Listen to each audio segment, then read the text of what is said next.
Woo!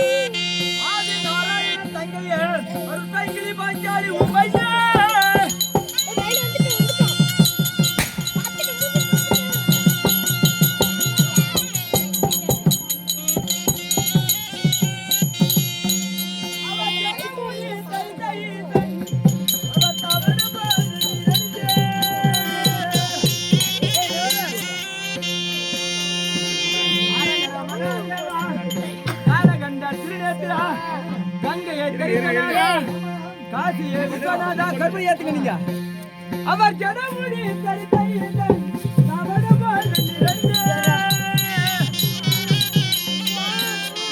அவர் இடையில் காவி வஸ்திரம் எழுடன் உடுத்தி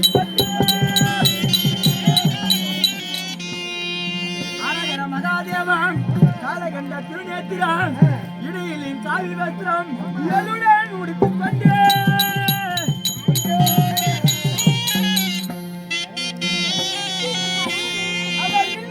வாங்க வல்ல விஜயனோ வருகின்றேனே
என்றால் இன்றைய தினத்தில் அர்ஜுனனாகப்பட்டவர் ஆணும் மயிலும் காணாத சிவனை நோக்கி தவத்துக்கு சென்று கொண்டிருக்கின்றார். எப்படி போகின்றார்? ஆசை, மனை ஆசை, பெண் ஆசை, பொருளாசை என்று சொல்லக்கூடிய 5 ஆசைகளையும் துறந்து அவர் வேடமிட்டு கைதனில் மான் மழுவம் பூண்டு அவர் தவத்திற்கு சென்று கொண்டிருக்கின்றார். இவர் தவத்திற்கு செல்பவர் போய் வருவதற்கு எத்தனை யுகம் ஆகுமோ தெரியாது. அப்படி இருக்கும் போது இந்த சிவனை நோக்கி தவத்திற்கு செல்கின்றார். அப்படி இருக்கும் இந்த பாம்பர மக்கள் எல்லாம் தவத்திற்கு செல்கிறாரே, என்று சொல்லி அவர்களை வணங்கி அவர் உடுத்திக் கொண்டு போகக்கூடிய என்னவென்றால் மயில் முருகப்பெருமான் ஏறக்கூடிய மயில் வாகனம். ஆமா, அந்த மயில் இருக்கை முதுகிலே சுமந்து அரகரா சர்க்கரா கங்காதரா கௌரி மனோகரா என்று சொல்லி 5 அழகு உண்டு. ஆமா, அந்த 5 அழகில் சிறந்தது முதுகில் இருக்கக்கூடிய மச்சரேகையை மறைப்பதற்காகவே மயில் இருக்கை வைத்து கொண்டு போகின்றார். உங்களால் முடிந்தது இருக்கின்ற காணிக்கையை அந்த மயிலர்கள் செலுத்தி அவரை வணங்கிவிட்டு சென்றால் நீங்கள் செல்லக்கூடிய இடமோ காதவழி தூரம். அந்த கைலமலையை கண்டு அந்த கைலாசனை கண்டு நீங்கள் வரம் பெற்று வருகிற போது எங்கள் குடும்பத்திலும் இருக்கக்கூடிய அனைத்து பேர்களுக்கும் எந்த குறையும் இல்லாமல் நீ வாழ வேண்டும் என்று சொல்லி எங்களுக்கு சேர்த்து வர வாங்கிடுவாங்க அப்படின்னு சொல்லி உங்க கையில உண்டான காணிக்கைகளை அந்த மயிலர்களை ஏற்றி பாதத்தை பணிந்து சென்றால் கட்டாயம் அந்த ஈசன் உங்களுக்கும் வரம் கொடுப்பார். அதானே சொல்ல வரீங்க? கொடுப்பாங்க வந்து. ஓம் பரகர மகாதேவா உலக தண்ணில் வர நான்கோடு 5 நிற்கவே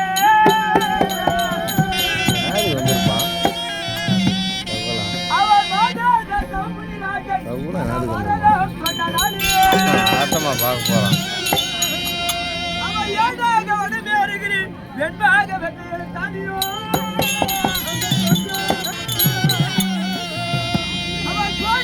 எழுதும் முன்னே தம்பிரனை படித்து கூறுவோமே.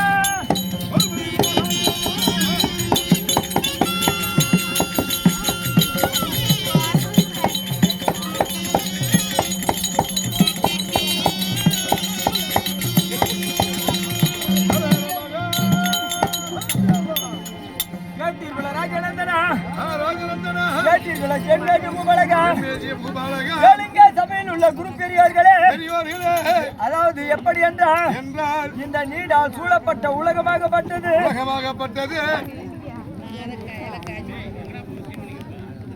இந்த நீடால் சூழப்பட்ட உலகத்தில் முதலாக இந்த உலகமாகப்பட்டது இருள் சூழ்ந்த உலகமாக தோன்றியதல்லவோ.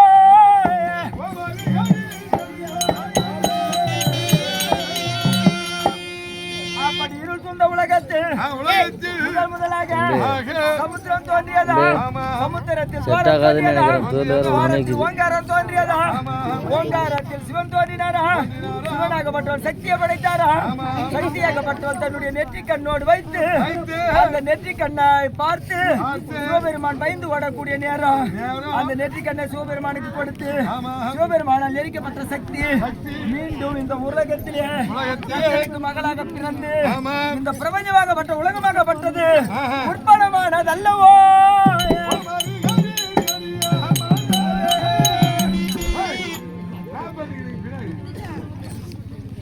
அப்படி உற்பத்தம் ஆனவுடனே அதாவது 4 வேதங்களையும் அந்த நாராயணமூர்த்தி கரத்திலே தாங்கி பிரம்மனிடத்திலே கொடுத்தாரா.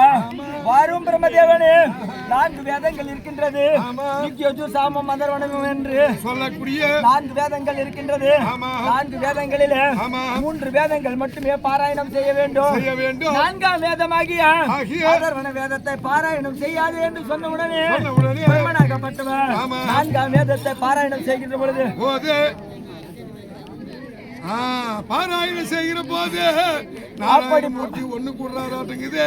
அப்படி பாராயணம் செய்யக்கூடிய நேரத்தில் அந்த பிரம்மனுடைய துவாரத்தின் வழியாக சோமகாசுரன் பிறந்தான் அல்லவோ.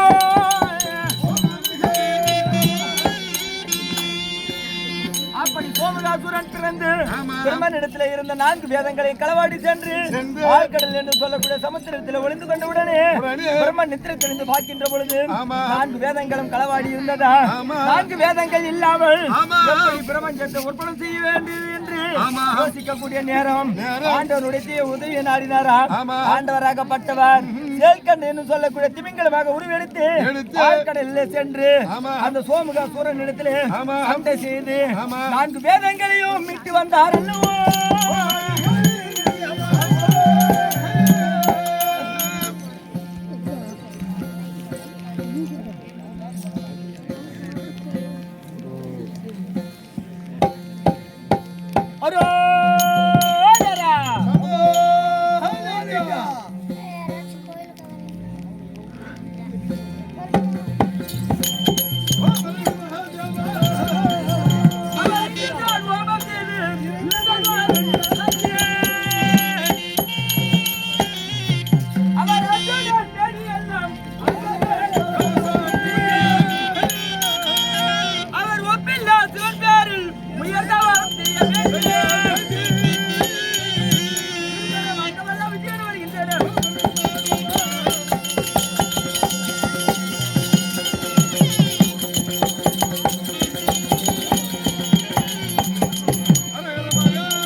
கேட்டீர்களா ஜென்மேஜி பூபாலகம்? ஜென்மேஜி மூட்டு பூபாலகம்.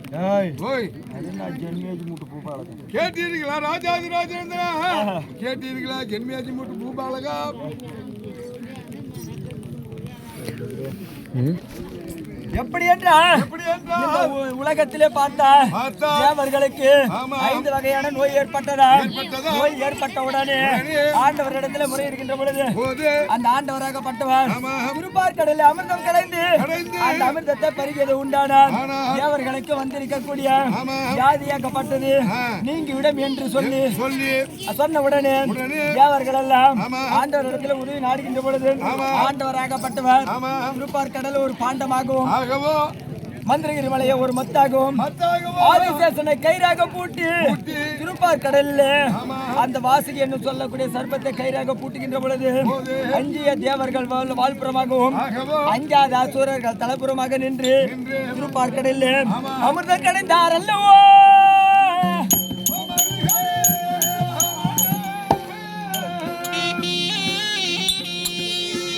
அப்படி அமிர்தம் கலைந்த உடனே அந்த வாசியாகப்பட்டது வழி பொறுக்க முடியாமல் திருப்பார்கடல்ல விஷத்தை கக்கி விட்டது அல்லவோ.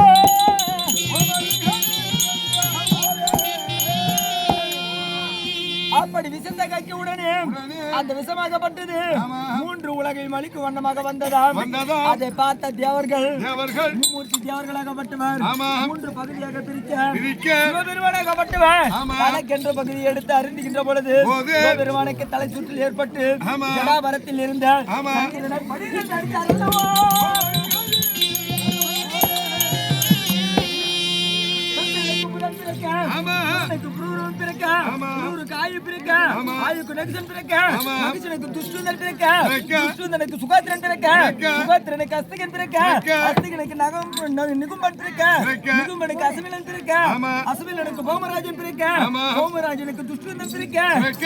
சந்திரகுல வம்சமாகப்பட்டது 34 தலைமுறையாக சந்தன மகாராஜனோடு 34வது தலைமுறை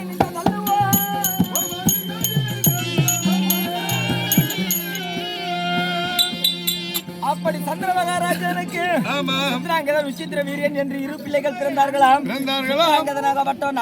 கந்தர்வர்களுடைய சண்டையில மாண்டாராம். விசித்திர வீரியனாகப்பட்டவர் ஆசிராஜன் மகளாகிய அம்பி அம்பாளிகை திருமணம் செய்து சிறிது நாட்கள் வாழ்ந்து நோய்வாய்ப்பட்டு அகால மரணம் அடைந்தார் அல்லவோ. அப்படி அகால மரணம் அடைந்த உடனே இந்த சந்திரகுல வம்சம் இதோடு அழிந்துவிடும் போல் இருக்கின்றது. மீண்டும் உற்பத்தம் செய்ய வேண்டுமே என்று மச்சகந்தி அம்மையாராகப்பட்டவர் என்னுடைய மூத்த மகனாகிய வியாசனை அழைத்து யாரும் வியாச பெருமானே உன் தம்பி மனைவியாகிய அம்பி அம்பாளிகள் இடத்தில் சேர்ந்து அத்திபுரத்தை ஆள்வதற்கான குழந்தையை பெற்றெடுக்க வேண்டும் என்று சொன்னார். வார்த்தையை தெரிவிக்கொண்டு நேராக அம்பி பெண்ணிடத்தில் சேர்கின்ற பொழுது அம்பியாகப்பட்டவர் பார்த்தால் வயது முதிர்ந்தவராக இருக்கின்றாரு. ஒரு இடத்திலே எப்படி ஒன்று சேர்வது என்று கண்களை மூடிக்கொண்ட உடனே திருவிராட்டியான் பிறந்தார் அல்லவோ.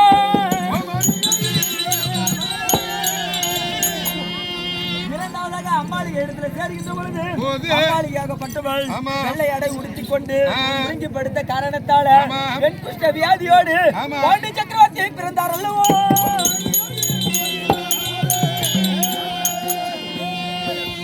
மூன்றாவதாக பெண்ணிடத்தில் சேர்கின்ற பொழுது ஆதியாகப்பட்டவள் தோழியாக இருந்தாலும் காமத்தை இன்பத்தோடு கழித்த காரணத்தால் அனைத்தையும் கற்றுணர்ந்த பிறந்தார் அல்லவோ.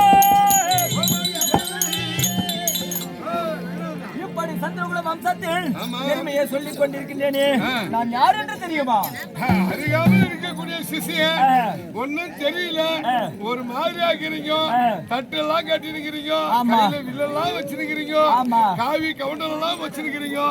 யாரு, ஏன் இப்படி வரீங்க, என்ன காரணம் சொல்லுங்க. அப்படியா?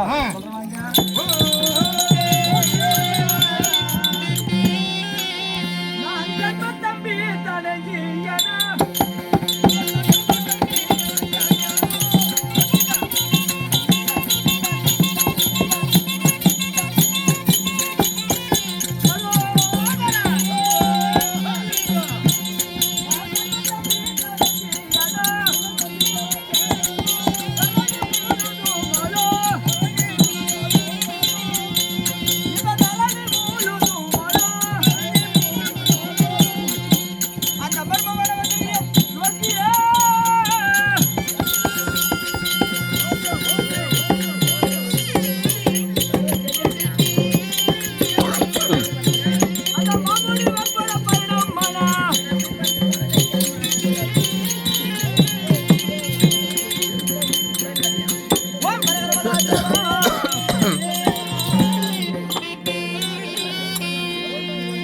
கேட்டீர்கள் ராஜநந்தனா? கேளுங்கள் சபையோர்களே, கேளுங்கள் குரு பெரியவர்களே, கேளுங்கள் திருவேதிய பூவலக. எப்படி என்ற எப்படி ஐவர் ராஜாக்கள், ஆமா. ஐவரிலே நடு பிறந்தவன் ஆஹா. அர்ஜுன மகாராஜா. ராஜா. அடியேன்தான் அர்ஜுன மகாராஜன். ஒரே அப்பா பின்னுவா ஆள் பார் மூஞ்சி பார் அவன் மேஸ்து பார் வேண்டாம். அர்ஜுன பத்தி எனக்கு தெரியாதுன்னு நினைச்சேன். என்ன சந்தேகம்? ஏடா, நேத்து ஒரு மணி நேரத்துக்கு முன்னாடி நானும் அவங்களும் அது வந்து அறுவரு போனா கிட்டியா இல்ல அறுபது போனா கிட்டியா?